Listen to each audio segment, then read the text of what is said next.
good to see all of you today. This is slideshow number 3 out of 5. The first one was the story of Heinrich Hofmann and the designs behind the glass art in our building. And Carl Reimann, the stained glass artist who executed Hofmann's designs. Last week I talked to you about the history of Milwaukee, which is a forlorn thing. You cannot tell the story of Milwaukee in 60 minutes or even 160 minutes. I'm sure I left all kinds of stuff out that you thought should have been in there, but what the heck, those are the things that interested me. Tonight, I'd like to talk to you about what I've learned about the amazing neighborhood that our congregation is planted in. It is currently called Brewers Hill, and at the base of First Street, you can see this beautiful signage at First and Pleasant. No, it's Palmer and Pleasant. Excuse me, I misled you. This is the third name for the neighborhood. The first name that it was given when it first became part of Milwaukee was the 6th Ward. Or actually, it was called Sherman's Addition. A Chicago investor named Francis Sherman and a syndicate of investors bought up 160 acres that had at one time been a farm, and then they broke this all up, had it platted, and then began to sell the lots. And so it was called Sherman's Addition. In fact, if you look at city plat maps, even today, that's what this neighborhood is called, Sherman's Addition. In popular talk, it was called the 6th Ward. Milwaukee, when it was chartered in 1846, had 5 wards. Where Grace Lutheran Church is downtown was the 1st Ward. Juneau was sort of the north end of the 1st Ward. Yankee Hill, it was called because the more well-to-do people who came from New York and New England had bought their houses or built their houses on the high ground, roughly, let's say, between Broadway and Jefferson Street or so.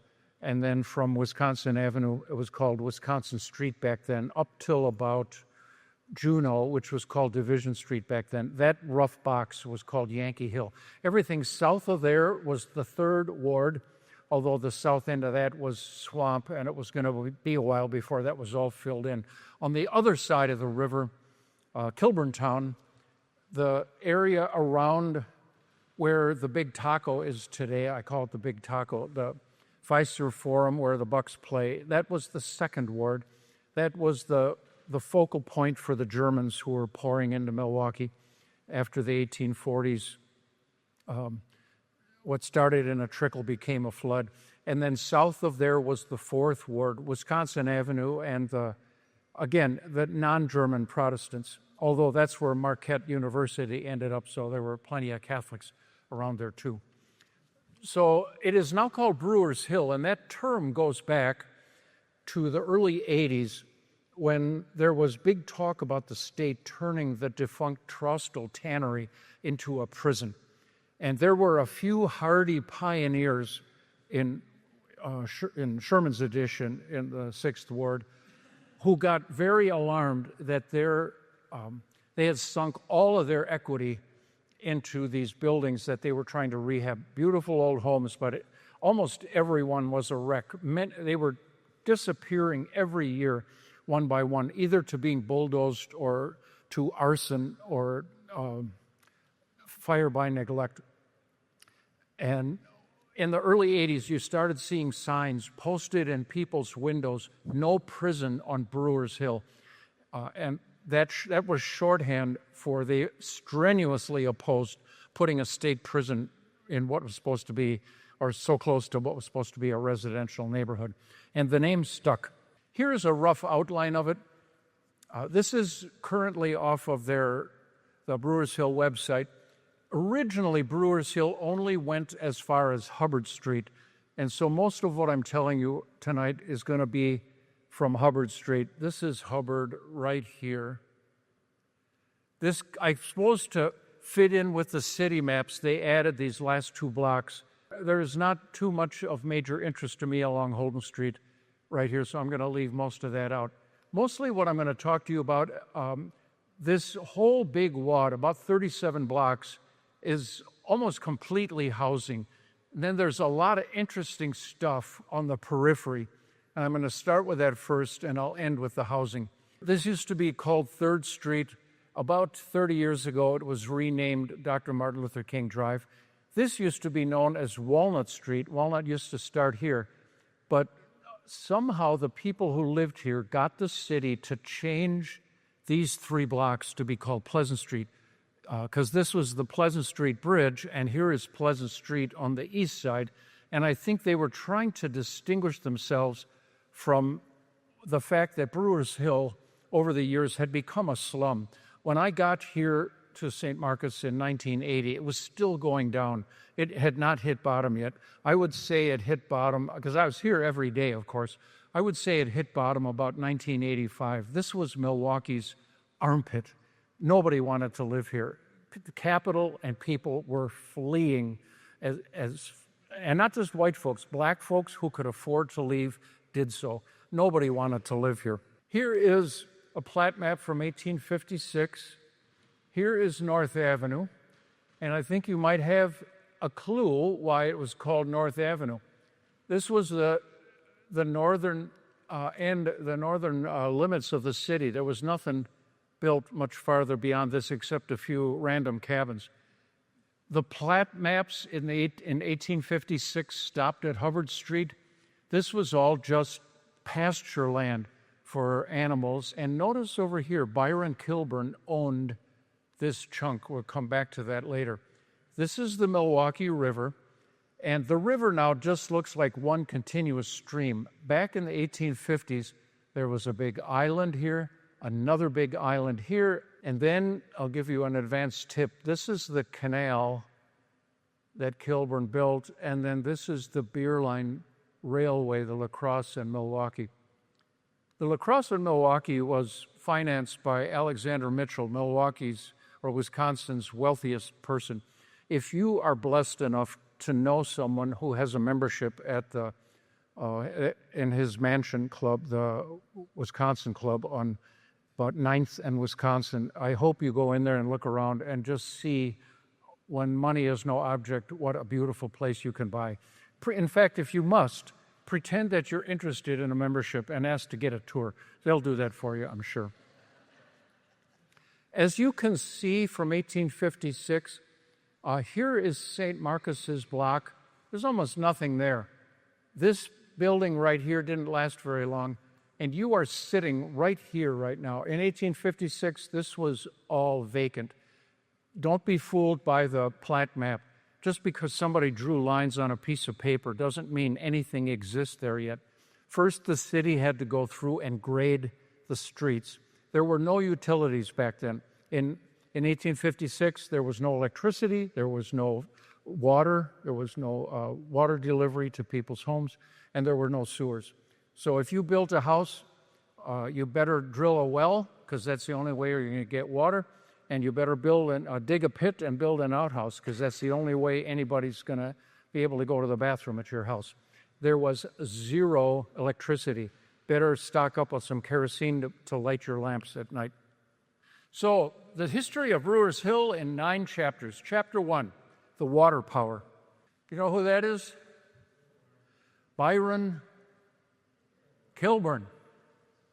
Byron Kilburn was all of these things: a genius, an unscrupulous rascal, somebody who would steal the coat off your grandmother. He'd steal the coat off of his grandmother. An incredible visionary, able to think way big things and dream very big dreams, and also had the tongue of a snake oil salesman. Somehow he could persuade people to jump on board his fantastical ideas. Byron Kilburn, in 1834, found the capital to buy 160 acres along the west bank of the Milwaukee River. Now, that was more expensive land than usual. For one, you're close to the lake, which is the only way you could get supplies unless you dragged it overland up from Chicago, up the Chicago Trail. And it was on a river. The rivers were the highways, were the streets of the first generation of Milwaukee. Milwaukee had no paved streets for probably 40 years, and then only a few at a time. This was, whenever it rained, Milwaukee turned into a giant pool of mud. It was a frontier town with log cabins and mud streets every time it rained. And Kilbourne bought that, envisioning that someday there's going to be a major city here. What he knew was Milwaukee has a natural bay, a big curving bay, and those three rivers that gathered together and fed into it, he knew were going to give Milwaukee a jump start on becoming a city. Solomon Juneau bought the east 160 acres on the east side, Yankee Hill, what is now nicknamed Yankee Hill, and Kilbourne bought the west side. Juneau got a big head start because he was better connected with capital up in Green Bay, and he had an agent working with him, Morgan Martin, who helped him in his real estate dealings and helped him get the loans he would need to buy that big a wad of fairly prime real estate when the government finally decided to start selling. So he had to outbid everybody else for what was probably a chunk of land in demand. And now to pay that off, he was going to have to subdivide his land into thousands of lots. And those guys had to market their butts off like crazy so they could get people to buy those, so they could then pay their loan off. In 1835 is when the city actually legally began selling land. There were a few dozen log cabins in the Milwaukee area before that, but they were squatters. And they had to scramble like crazy to get title to where they had built their cabins. And sometimes unscrupulous people would get in line ahead of them. And so the people who were most loyal Milwaukeeans of trying to build a city hated the speculators. And if somebody pulled that stunt where they managed to buy the land out from underneath someone who had, with his own sweat, had built a cabin there and started to work the land, they would take him outside and throw him in the river and give him swimming lessons until he would agree to void his deed and sell it to the person who was actually living there. Sounds like a fine plan to me.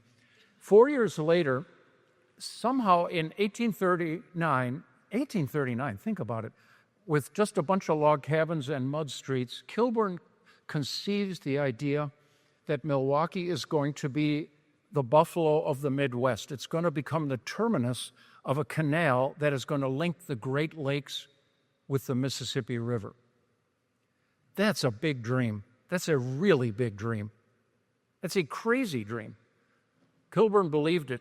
He had been working in canal building in Ohio before he came to Milwaukee.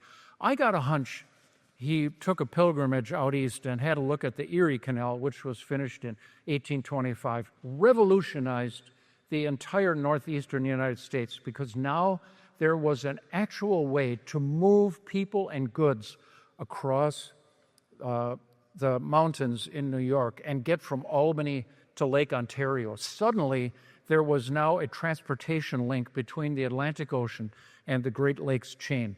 All of the Great Lakes, if you don't mind a little portaging, were navigable. You could, once you got into Ontario, you could get all the way to Chicago by water. And so I think he was blown away by the possibilities of canal building because, man, it sure worked for New York. So his dream was to start here in Milwaukee, and this is the eastern third of his dream, to use existing waterways, and where those were not sufficient, dig a canal so you could float barges like the Erie Canal, pull them with mules. But this was just in the early age of steam power. I don't know if he envisioned steamboats actually moving on these canals, but in New York, they'd be pulled by animal power, and they'd drag these barges along. And a system then of locks that you would successively flood would get you over the humps of the subcontinental divides.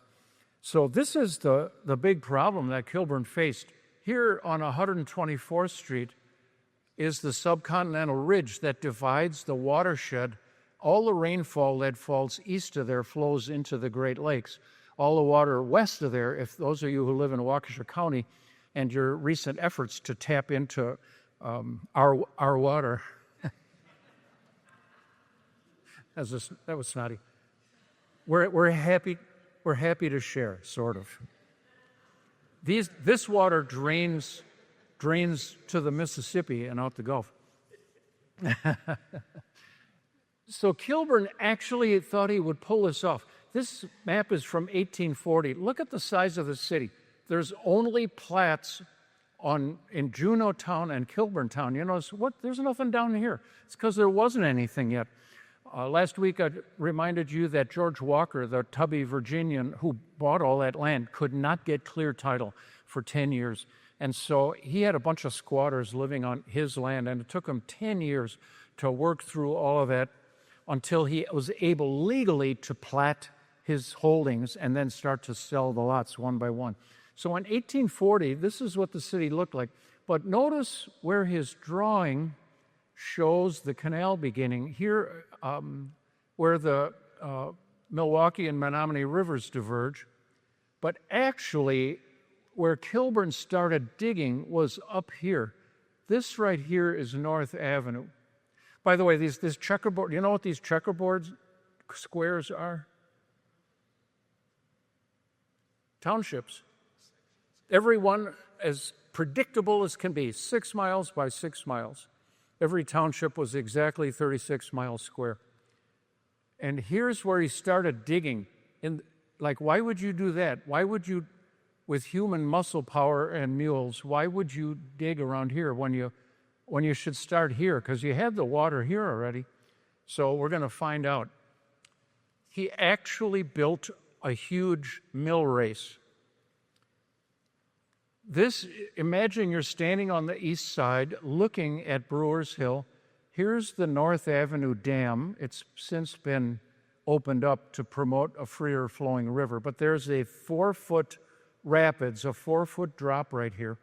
And even from the late 1830s, there was a crude log and rock dam right here. The North Avenue Bridge leading to the east side is right here. And what Kilburn's diggers did was they dug a trench snaking along the river from just above the dam so they would drain off water from the higher water, and that meant that his canal was 4 feet higher than the river. And he knew exactly what he could do with that. Notice now there is a strip of land snaking along the river that Kilburn had big ideas about. This amazing photograph was taken during the Civil War, middle 1860s. And here you can see the canal, Kilburn's Canal, and one of the industries that grew up along the canal using water to drive wheels which would power their machinery. This is also, while you're looking at it, I'm going to tell you more about this in a bit. This is the beer line. One of the engineering feats that Kilburn Town pulled off was digging a chunk out of the hillside. The Brewers Hill neighborhood is rightly called Brewers Hill because it, crazily enough, is the only neighborhood in the city really built into a steep hillside. So almost all of the houses up there have potentially pretty good views, and especially the ones on the edge of the bluff have spectacular views of downtown. And cutting a rail bed in here meant they didn't have to fight their way through the city with right-of-ways arguments and collisions with horses and buggies. This sort of gave them a unique, dedicated trackway to get produce out of the city to deliver to other parts of the state. And this is the Milwaukee and La Crosse Railway, which became the Chicago, Milwaukee, and St. Paul, nicknamed the Milwaukee Road. And here you can see a locomotive coming our way. You can see it chuffing its smoke. This is Howard Heston Bailey's map from 1872, and I cut out the chunk that was interesting. Here you can see the canal up here. Here's the river flowing around this island. This is the 2nd Street Bridge. This is the Division Street Bridge, now called the Juneau Street Bridge. And then this is the Pleasant Street Bridge. And right along this side of the bank, this is all prime industrial land. This became tanneries. And on this side, you can see about 24 commercial buildings. Because they had water power, they could drive See, the water would come in and turn a wheel. The wheel would turn a great big flywheel that would then drive a huge belt.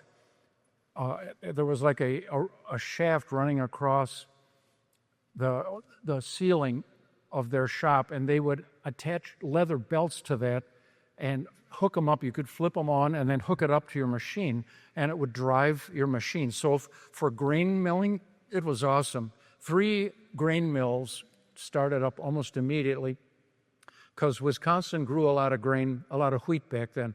Since after about 1890, the wheat trade moved west. Wisconsin could not compete with the climate of the Great Plains, and Milwaukee lost its place at the top of the grains market to Minneapolis, which was closer to the enormous wheat fields of the middle states. But also lumber mills driving those big saw blades that never stopped. They're as tall as me. The blades were enormous. And planing mills. You can't side a house with cut lumber. It has to be planed. So those 3 mills, plus all kinds of other machine shops, set up shop along here.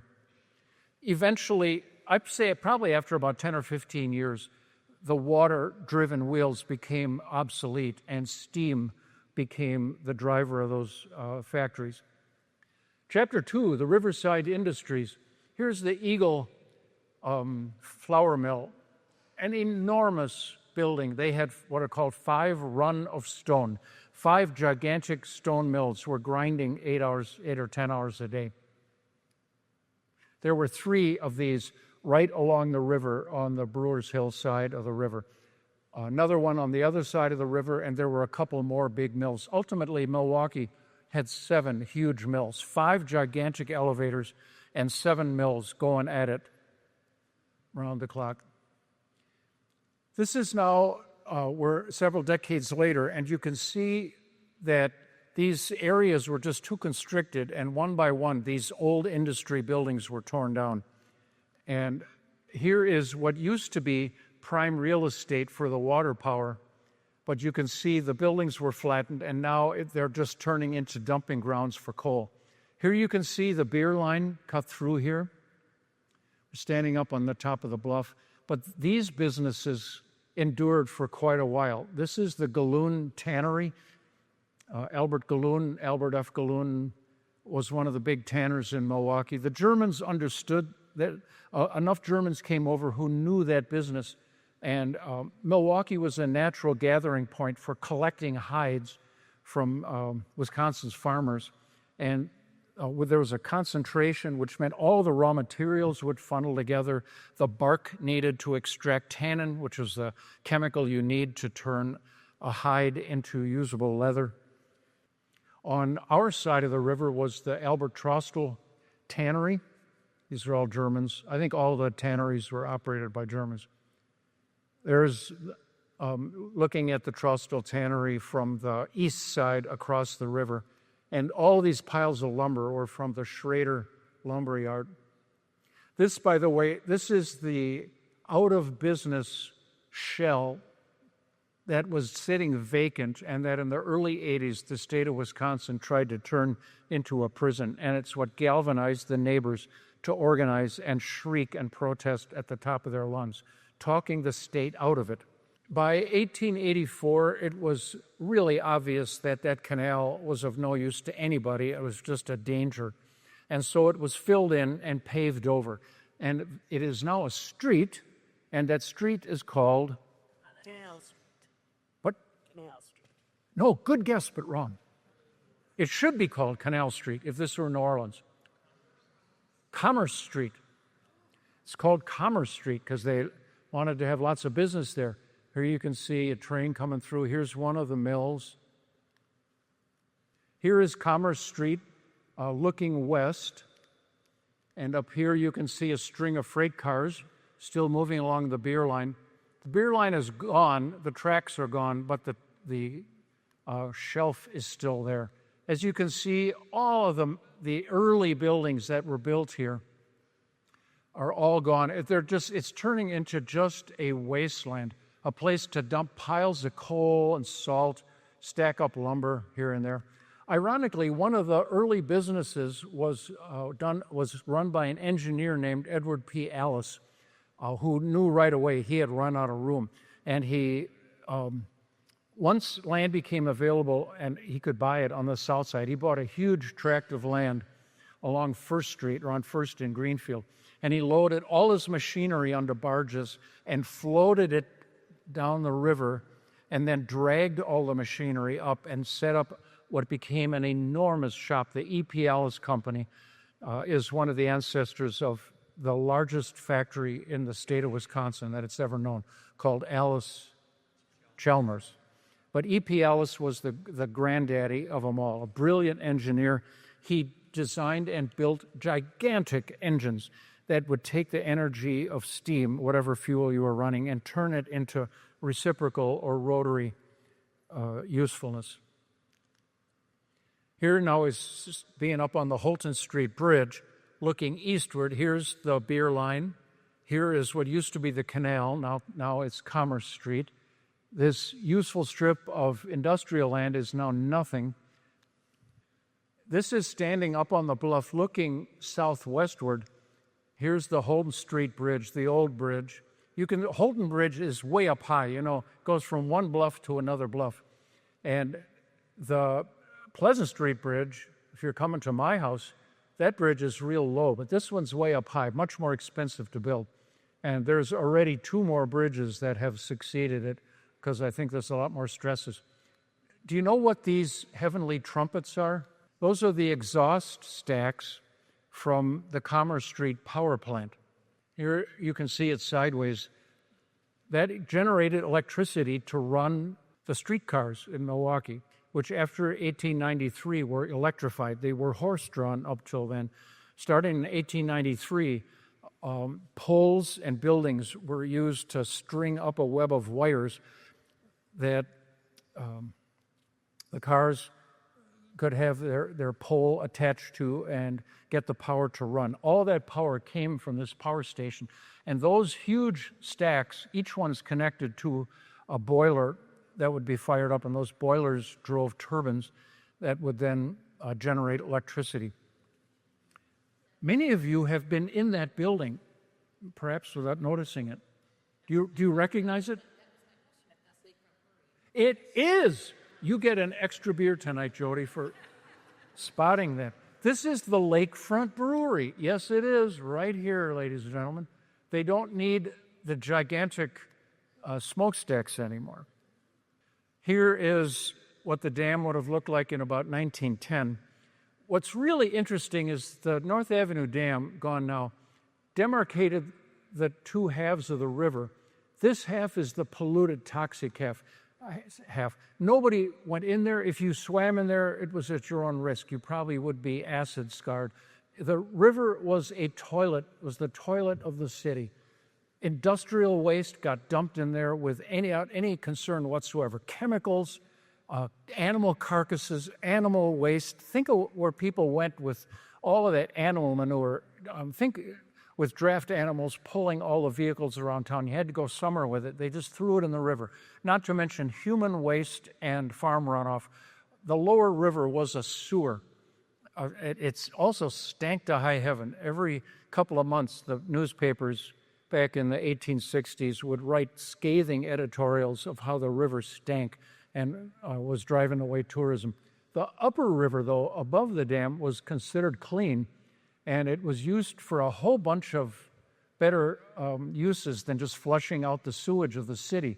This big square building right here is an ice house, and every winter, horses would smooth off with drawing like blades, like scraping blades, would smooth off a section of ice, scrape all of the bumpy ice and all the snow off, and then they would take gigantic saws and cut it into squares, fish them out, drag them over to that building, and then they had a conveyor belt which would lift them up way high, and then they would stack them between layers of sawdust, and that ice would last all summer long. Before electrification of refrigeration, that's the only way you could keep anything from decaying in the hot summer months. Also, right here is the Rhones Swimming School. A lot of swimming in the upper river because this was considered clean. And also, this was a gigantic place for winter activities. The city would scrape the ice and make it nice and smooth for skating. And there would be hundreds. Sometimes it looked like there were 1,000 people on the ice up and down. Summer also had boat rental slips where you could get a canoe and take your girlfriend for a little spin up and down the river. And the river was lined with beer gardens where you could stop and knock a couple of beers down on a hot summer day and buy some ice cream. It was great fun. The Pleasant Street Industries. This is at First and Pleasant. This is the Meyer Shoe Company or Boot and Shoe Company. Well, you've got all these tanneries here creating finished goods a few blocks away from where the leather was being produced. Really shortened your supply lanes, didn't it? So Milwaukee was a shoe and boot making dynamo for the state of Wisconsin and beyond. That building's still there. They call it the Fortress. This is the Weinberg Shoe Company, still there today with its addition. This is now called the Shoe Factory Lofts. It's no shoes are made there. The shoe business is long gone, but the buildings now house people. This is the Schrader Lumber Company, and I believe I was told once that coming from this lumber company with its mills is where we got our quarter-sawn oak from here in St. Marcus's balcony. Here it's being destroyed in 1937, a real shame. This is in the 70s, just before I came to St. Marcus. This is what our neighborhood looked like along the river. Just desolation along the west bank. The east bank was just as much full of nothing. There was just nothing left, and whatever buildings were left were going out of business one at a time. The last of the big tanneries went out of business about 10 years ago. It was called Pfister and Vogel. This is one of the inland businesses, one of the few restaurants in the neighborhood. Anybody recognize it? Uncle Wolfie's. I see you've been there. However, I hasten to add, if you look around at all these people, in order to eat here for brunch, you must be between the age of 18 and 30. This is a hipster hangout, I'm here to tell you. The line was going out the door. I just took this picture on Sunday morning as the brunch crowd was queuing up for their Bloody Marys. Used to be a corner tavern, sat vacant for the longest time. A kind of a penhead owned it who had big dreams of doing something with it, but he just sat there for 20 years and did nothing. Finally, somebody persuaded him to sell. Across the street is Avli. That's about its fourth incarnation. Started off as Roots, then became Wolf Peach, and then it was something else, like something with a view, and now it's called Avli. It's a Greek place. But these decks here, this deck and especially this one, give fabulous views of downtown. Great place to have a mimosa on a Sunday after church. All right, the reservoir. As St. John's, our mother church, was plotting starting a branch school in 1873, the city was doing a gigantic engineering project, the first major step towards easing our water problems and the disease problems coming from so much untreated water and unhealthy and unsanitary water handling, both for drinking and what to do with sewage and waste. And this is the Milwaukee Water Works that was built along the lakefront, and you can't see it, but there's a long soda straw going way out here to suck water in, clean water in out of the lake. It was then pumped up the hill. It was connected with this tower, which is not a water tower, really. I'll tell you in a minute what it really is. That beautiful tower is still there. It was designed by noted Milwaukee architect Charles Gombert. And to the city's credit, it has a very utilitarian function. It's just a standpipe to prevent the enormous pressures from those huge pumps from blowing out the expensive underground pipes. You didn't want to put stresses on the joints. And so there's a column of water in the standpipe that's free and open. So that water then can absorb the pressure fluctuations and move up and down so that the pressure isn't taken out on the joints of the expensive pipe.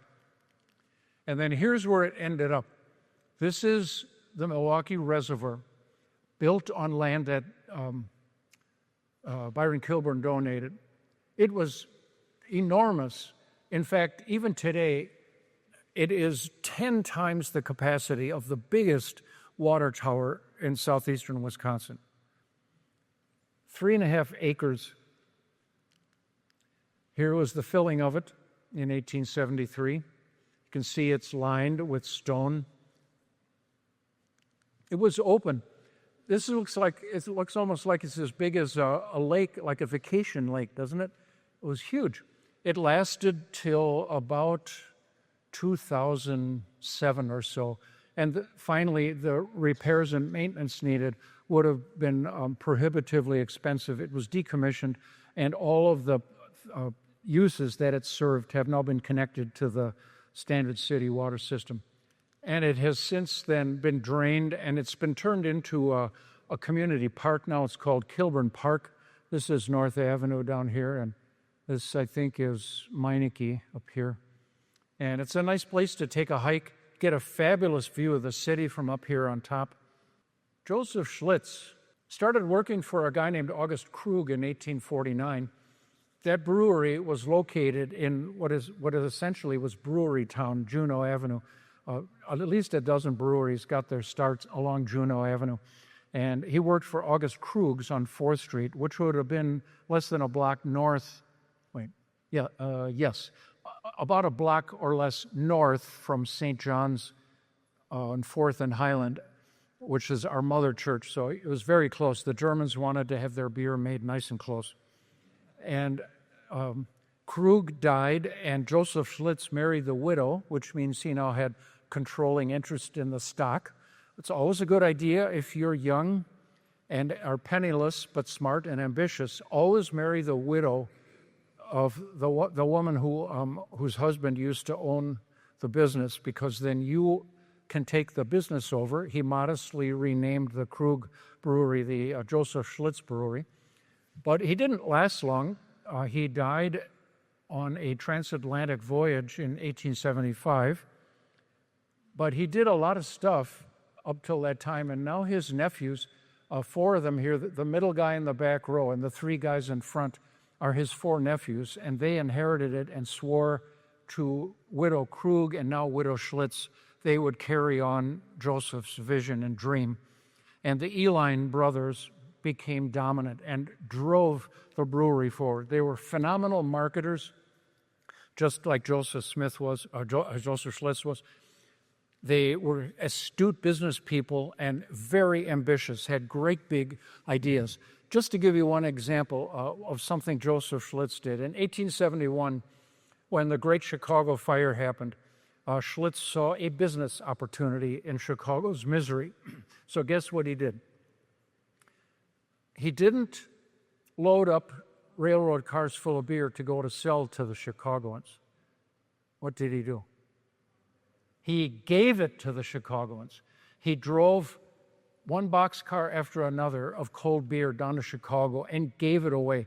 The grateful Chicagoans never forgot his largesse and became fans of Schlitz, and their sales in Chicagoland greatly increased. Chicago has always been 5 times the size, or almost always 5 times the size of Milwaukee.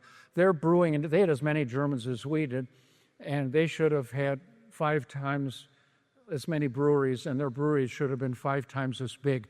But I think Schlitz and the other Milwaukee brewers showed you don't need to build any more breweries. We got plenty, and we'll bring it down here, and we're going to give you a taste, and you'll like it. This is an early look from about the 1880s of how enormous the brewery got.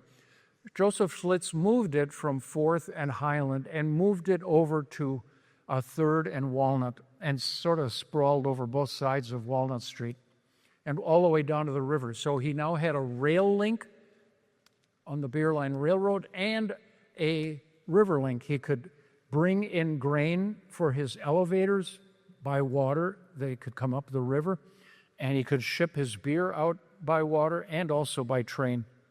Here are the big beer wagons going out to service the taverns. You'll notice they're all custom made for the brewing industry. They're long, skinny wagons. You can fit about 16 to 20 barrels of beer. And by the way, you figured out what made this such a desirable form and shape for hauling beer. When you tip these bad boys on their side, you can roll them. And those guys got really adept at moving those barrels around. This is Schlitz in the 1950s at what probably was its high point. They were in a struggle for dominance with Anheuser-Busch in St. Louis, though, and decided to try and find ways that they could shrink their margin, or I should say, expand their margin by shrinking their costs. And lager beer is expensive to make because you put all this money into creating this beer, but then you have to let it lie there. Lager in German means lying down. It means you have to let it rest. And the beer has to take a 40-day nap before you can start to bottle it. And if you try cheating on that, bad things will happen. Don't do it. And Schlitz said, we got to find a way to shorten that cycle and save money. And so they found some chemicals they could put in the beer so that they only needed about a 25 or 30-day lagering period. That would save them a ton of dough, that all their capital wasn't tied up just lying there in great big tanks along 3rd Street.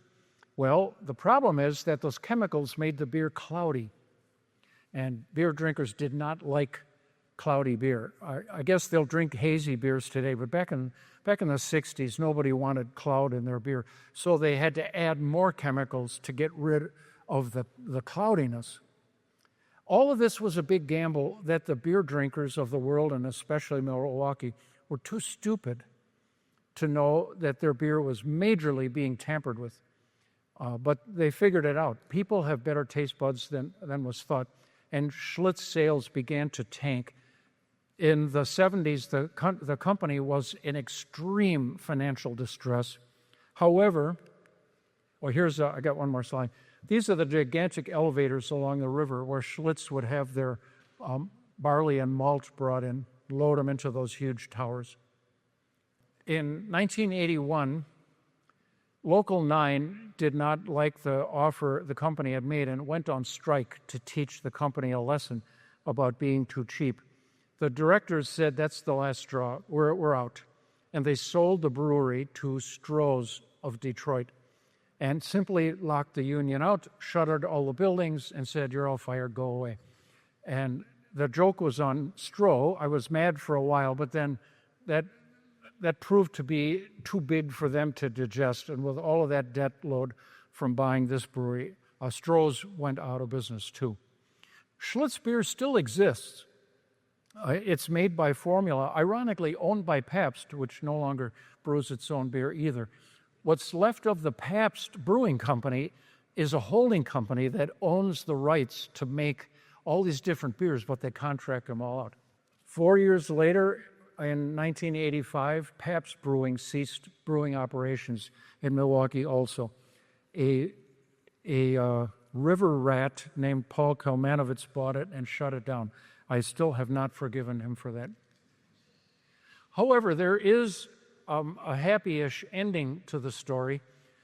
A huge plumbing company in Milwaukee bought the entire campus at undoubtedly fire sale prices, as it should have been, because what are you going to... It's built for a brewery, and there was going to be no brewing there.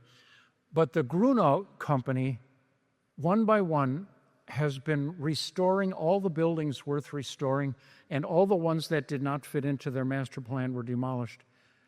Bit by bit, the old Schlitz brewery has been turned into an office park, and there are now more people working in Schlitz office park than were working at the brewery, even at its height, which is pretty cool. These are the stables on our side of Walnut Street. There's the famous horse's head up here. The beer line, I've already pointed that out a few times already, so this shouldn't be too tough to figure out. Here you can see the massive set of tracks where the Pick and Save on Humboldt and North is now extending all around here. This used to be a roundhouse for the Milwaukee Road, an enormous set of tracks. I counted once, I used to drive home right along here. And I used to bump over a lot of railroad tracks. I counted them once. There were 11 sets of tracks coming out of the Schlitz warehouses here, and that beer would all head up the beer line. Here you can see it from the other direction. Here's the train tracks. Look at them all stacked up here. Also, a great big parking lots where the semis would get loaded. The river is where their grain elevators would get loaded from. This is what it looks like today. Two major changes. One is the tracks are gone. The beer line is now a bike and hiking and jogging path. Really beautiful. You'll notice also, and you'll be pleased to see, no more erosion. The city forestry department has let this all, either with plantings or just letting it grow, it's all forested now, and it's holding the soil in place. You'll also notice those long, empty, ugly acreages with just coal piles or nothing but weeds are now being built up of people who think living on the river is really cool. Used to be the river was scorned as a toilet. Now it's some of the hottest property in the city. 3rd Street and King Drive. It was called 3rd Street since its formation. About 30 years ago, the city changed the name to King Drive. This is about in 1910. This is on King, and I'm going to use the old terms for old pictures. 3rd and North, this is called the Berlin Arcade. Guess what ethnicity of people were packed into this neighborhood? It was called the Berlin Arcade. There was a high-end women's clothing store on the first floor called Rosenberg's. This is on 3rd and Walnut, shortly before it was torn down in 1961. A huge building, apartments and then retail on the ground floor. But what an ornate, beautiful building. This is the famous Schuster's on 3rd and Garfield. My mother worked here part-time when she was going to high school at the Lutheran High. And after she graduated, she got a full-time job, and a year later was actually the administrative assistant to the guy who oversaw all 3 Schusters. There was one on 12th and Vliet, and there was one on Mitchell Street, also the Mitchell Street Schusters. This was called 3rd Street Schusters.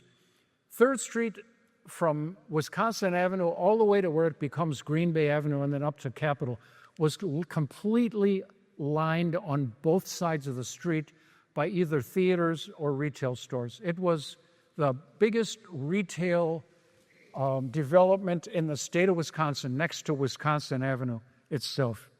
It was packed with stores, and Schuster's was one of the magnets drawing people. By the way, on 3rd and Garfield also, one of the most famous Milwaukeeans grew up. Bob Euchre grew up there. Here you can see they're adding on to the south to make it bigger. This is in about 1949. And look at all of the retail signs. You could buy everything just by walking up and down the street. Draperies, furniture, fish. There's a fish market right here. Everything you can imagine. Also, this was all developed, the lower 3rd Street starting in the 1860s, and then the 1870s is when a lot of these storefronts were built. Beautiful Victorian storefronts that took great pride in the artistic stuff they put above it. They weren't just utilitarian, but they were made to be beautiful from the sidewalk. These are the original buildings that were there. These are old, called Greek Revival, very simple buildings, just basically a rectangle with a gable front and a steepish roof. And there were probably 10,000 of these in the city of Milwaukee. Cheap to build. You could throw them up, and what would happen usually is the proprietors of the store down here would live upstairs. It was a great way for the immigrants to get ahead. But they disappeared very quickly. Here's another one of those elaborate storefronts. On 3rd and Vine was the Turnhalle. The Germans were big into fitness and exercise, and there used to be a dozen Turner halls all around the city for all the Germans. There's one left. Do you know where it is? Yeah, 4th Street. This was on 3rd Street. This was our neighborhood's Turner Hall. This was 3rd and North, looking to the southeast now. And on the bottom floor was a bakery. Germans need bread to survive, and there used to be tons of German bakeries. And this is a Chinese restaurant on the upper half. 3rd Street still, to this very day, King Drive, is a collection of some of the most amazing, intact Victorian storefronts. There's dozens of them on King Drive, and one more beautiful than the next. Aren't these beautiful? They're just gorgeous. These were all built in the 1870s. Now you can get a tattoo in one of these old Victorian storefronts. Here's the famous Crown Hardware. I've been there many a time. A little modern art to go with the Victorian art. Quite an extraordinary mural. Here's Dr. King. There's a statue of him on 3rd and Reservoir about. Here's the famous Northern Chocolate Company. Jim Fetzer died a year ago, unfortunately. Have you ever heard of the chocolate Nazi of King Drive? An extraordinary human being. I got to know him, and worth all the hassle of dealing with him. He might make you take your shoes off if it was snowing, or if you were a woman and you had a leather or fur coat, he'd yell at you, or if he thought you were a yuppie, a young urban professional, or somebody who drove in from the suburbs just to, he would give you a sermon before he'd sell you the chocolate. I'm just here to say it was worth the sermon. Just take his verbal abuse and just buy the chocolate. That beautiful storefront was built in, see the date is right up there, I can't read it, I would guess 1880 or so. 85? Okay. There's only a few churches in Brewers Hill around the perimeter. Here is the Second Methodist Church. It became a Baptist church some years back, and I don't know if they have services anymore. There's a daycare underneath it. It's in pretty rough shape. Somebody decided to do some spiffing up, and they decided painting all the trim red was a good idea. Across the street, when it was a white Baptist church, it was called Garfield Baptist. The white folks tried working it after African Americans began moving in the neighborhood, and it was harder than they thought, and so they gave up and moved out. They were on Highway 100 in Capitol for a while. This is now a black Baptist called Zion, Mount Zion Baptist Church. Reverend Calvin was their very famous pastor for a while. This is, there's one public school in the neighborhood. Here's the old, was called Island Avenue School, because Palmer Street used to be called Island Avenue. There's a look from the side. It was changed to Henry L. Palmer, who was the president of Northwestern Mutual Life for about 30 years, and also a state legislator. And so the school is renamed in his honor when the street was renamed, and now it is changed to George Washington Carver School in the public schools. And our only other civic building in the block is our fire station, a gorgeous building done in the Queen Anne style from 1884. It's beautiful just to look at. Last of all, the housing stock. Remarkable housing. This, as far as I can tell, is the oldest house in the neighborhood. Goes back to 1854, and it's the very earliest beginnings of the style called Italianate, which you wonder, what does this have to do with Italy? Well, there's loosely inspired by villas from Tuscany. So they're square. Italianate houses are like a cube. They're square. They have very shallow roofs, no gables. So that's called, when there's no gable, it's called a hipped roof.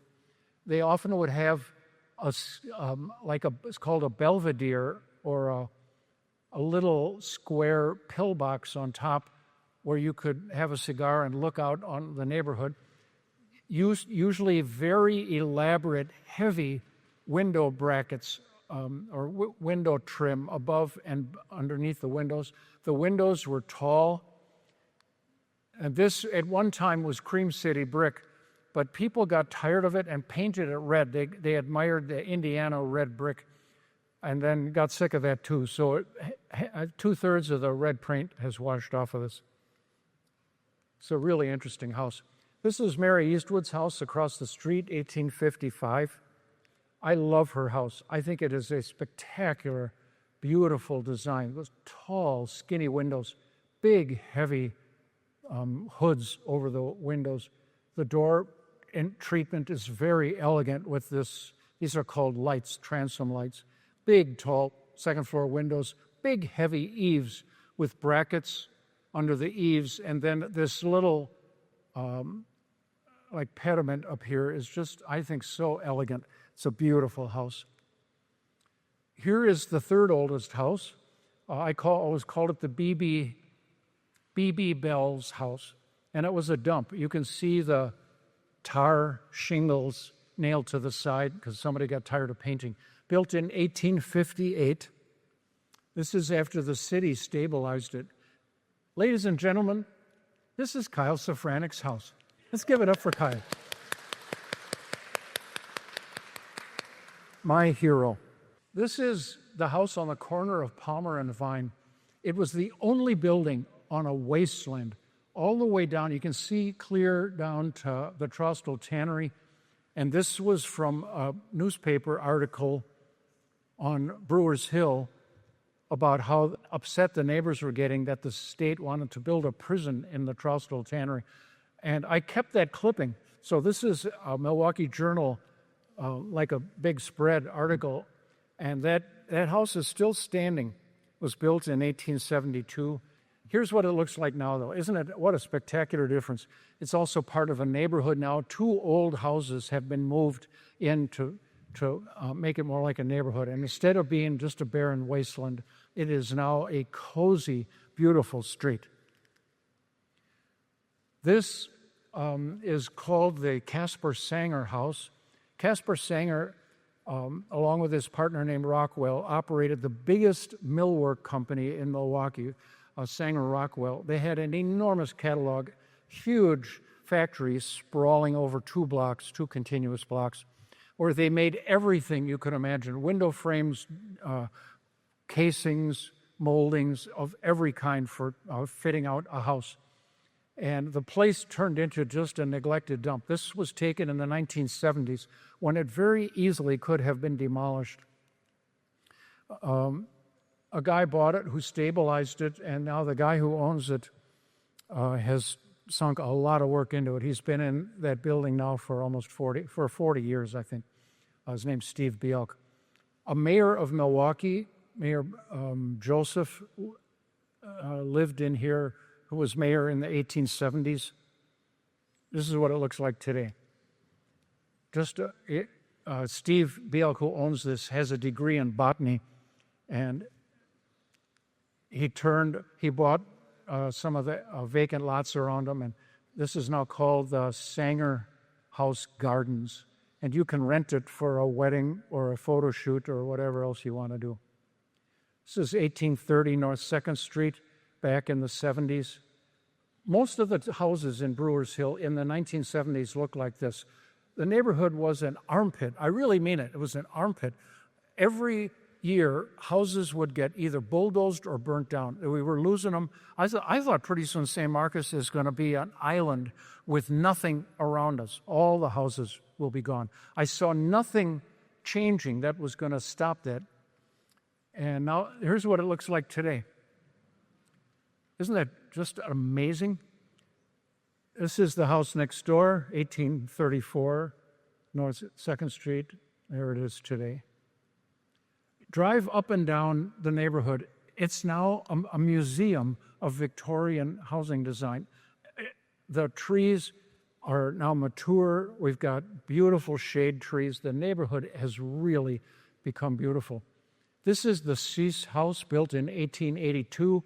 It was a wreck for most of my time of minister here at St. Marcus.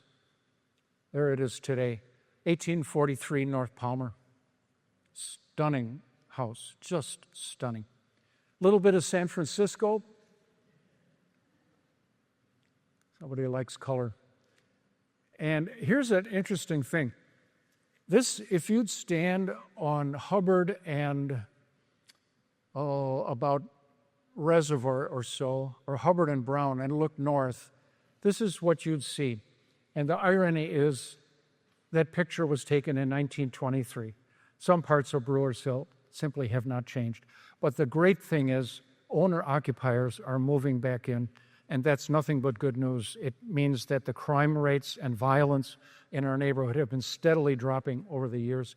It also means the rate of home ownership versus absentee landlords has skyrocketed in the other direction, whereas at one time there was only about 15% owners in the entire neighborhood. Now it's more like 85%, which is nothing but good news for the stability of our neighborhood.